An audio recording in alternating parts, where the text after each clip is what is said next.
Hey, Arlo and Frank. Grandpa here today in the garage. Trying to set up a studio down here. Seems like it'd be easy to set up a studio. We have a fairly large house, but there's no place that's good that I can find. The best place is the van, and there's times that I just can't sit in the van and record stuff. So let's see how this works out. Today we're going to read something from the Random House Book of Nursery Stories, retold and illustrated by Helen Craig. And this is a classic fairy tale. It's called Little Red Riding Hood. Once upon a time, there lived a girl called Little Red Riding Hood, whose granny had made her a red cloak with a hood to keep her warm when she went out. One day, her granny, who lived in a cottage on the far side of the forest, became ill. Little Red Riding Hood decided to take her some cakes. "Keep to the path and don't talk to strangers," said Little Red Riding Hood's mother. "I promise," said Little Red Riding Hood. She skipped through the forest. The sun shone and the birds sang. Little Red Riding Hood was happy. But soon the sunlight got weak and the forest grew quiet. Every now and then, Little Red Riding Hood heard a strange sound. Now this book here has some pictures in it, and you can see that Red Riding Hood's getting the warm Red Riding Hood thing and going out. The mother's warning her, and then she's skipping out into the forest.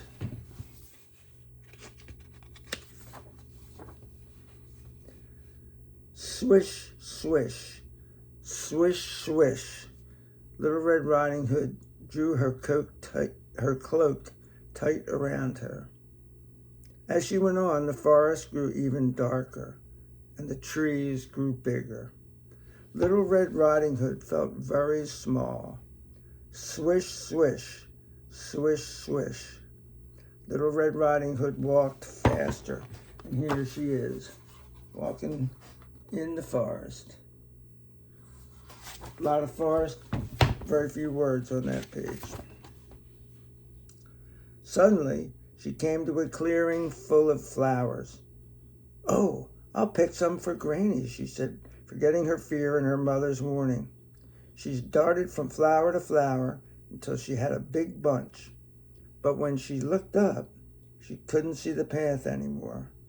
She began to cry. And here she is, picking the flowers, and I guess beginning to cry. "Can I help?" asked a voice behind her. Little Red Riding Hood turned and saw a wolf with a big bushy tail that went swish, swish, swish, swish. "Oh yes, please," sobbed Little Red Riding Hood. "I'm taking these cakes to my granny. She's ill. She lives in a little cottage on the other side of the forest, but now I'm lost." "I know the cottage. I can show you the way," said the wolf. But he was careful not to show her his sharp teeth. He took Little Red Riding Hood to a path. "This is the way to your granny's house," he said, and he disappeared into the forest. Swish, swish, swish, swish. It's a little challenging with my teeth situation. And there's the wolf chatting it up with Red Riding Hood. Now the path was twice as long as the one Little Red Riding Hood had been on before.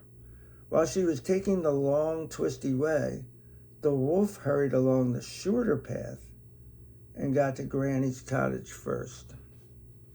He knocked at the cottage door. The grandmother thought it was Little Red Riding Hood and called out, "Lift the latch and come in, my dear." Little does Granny know. And here's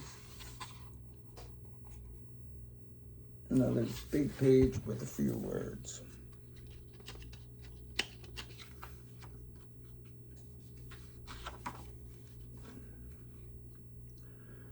When she saw the wolf, she fainted. The wolf put her under the bed to eat later.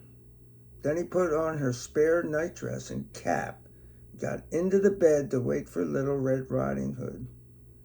Very soon she arrived at the cottage and knocked at the door. "Lift the latch and come in, my dear," squeaked the wolf in a high voice. Little Red Riding Hood opened the door and came in. She looked hard at her granny. "Oh, Granny, what big ears you have," said Little Red Riding Hood. "All the better to hear you with, my dear," croaked the wolf. Oh, I forgot to do the wolf voice. "Oh, Granny, what big eyes you have," said Little Red Riding Hood. "All the better to see you with, my dear," grinned the wolf. "But Granny, what big, terrible teeth you have," said Little Red Riding Hood. And here's the pictures of all that stuff.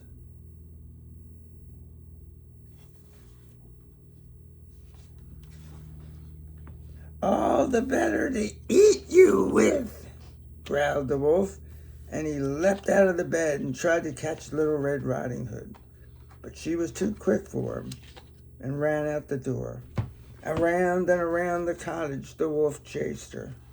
A woodcutter working nearby saw the wolf chasing Little Red Riding Hood, and he ran over and knocked the wolf down with his axe. And here's the wolf chasing Red Riding Hood round and round and round the cottage. Getting their cardio in.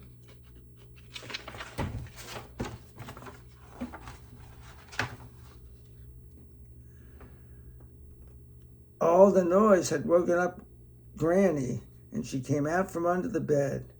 She hugged Little Red Riding Hood, and Little Red Riding Hood hugged the woodcutter, and then they all sat down to enjoy the cakes that Little Red Riding Hood had brought in her basket. And there's the three of them, hanging out, sharing a meal. Now, I do want to say this. That's one version of the Red Riding Hood story. And it's for little kids. Later on, I'll be sharing the original Red Riding Hood story. But enough of that for right now. Till next time, peace out.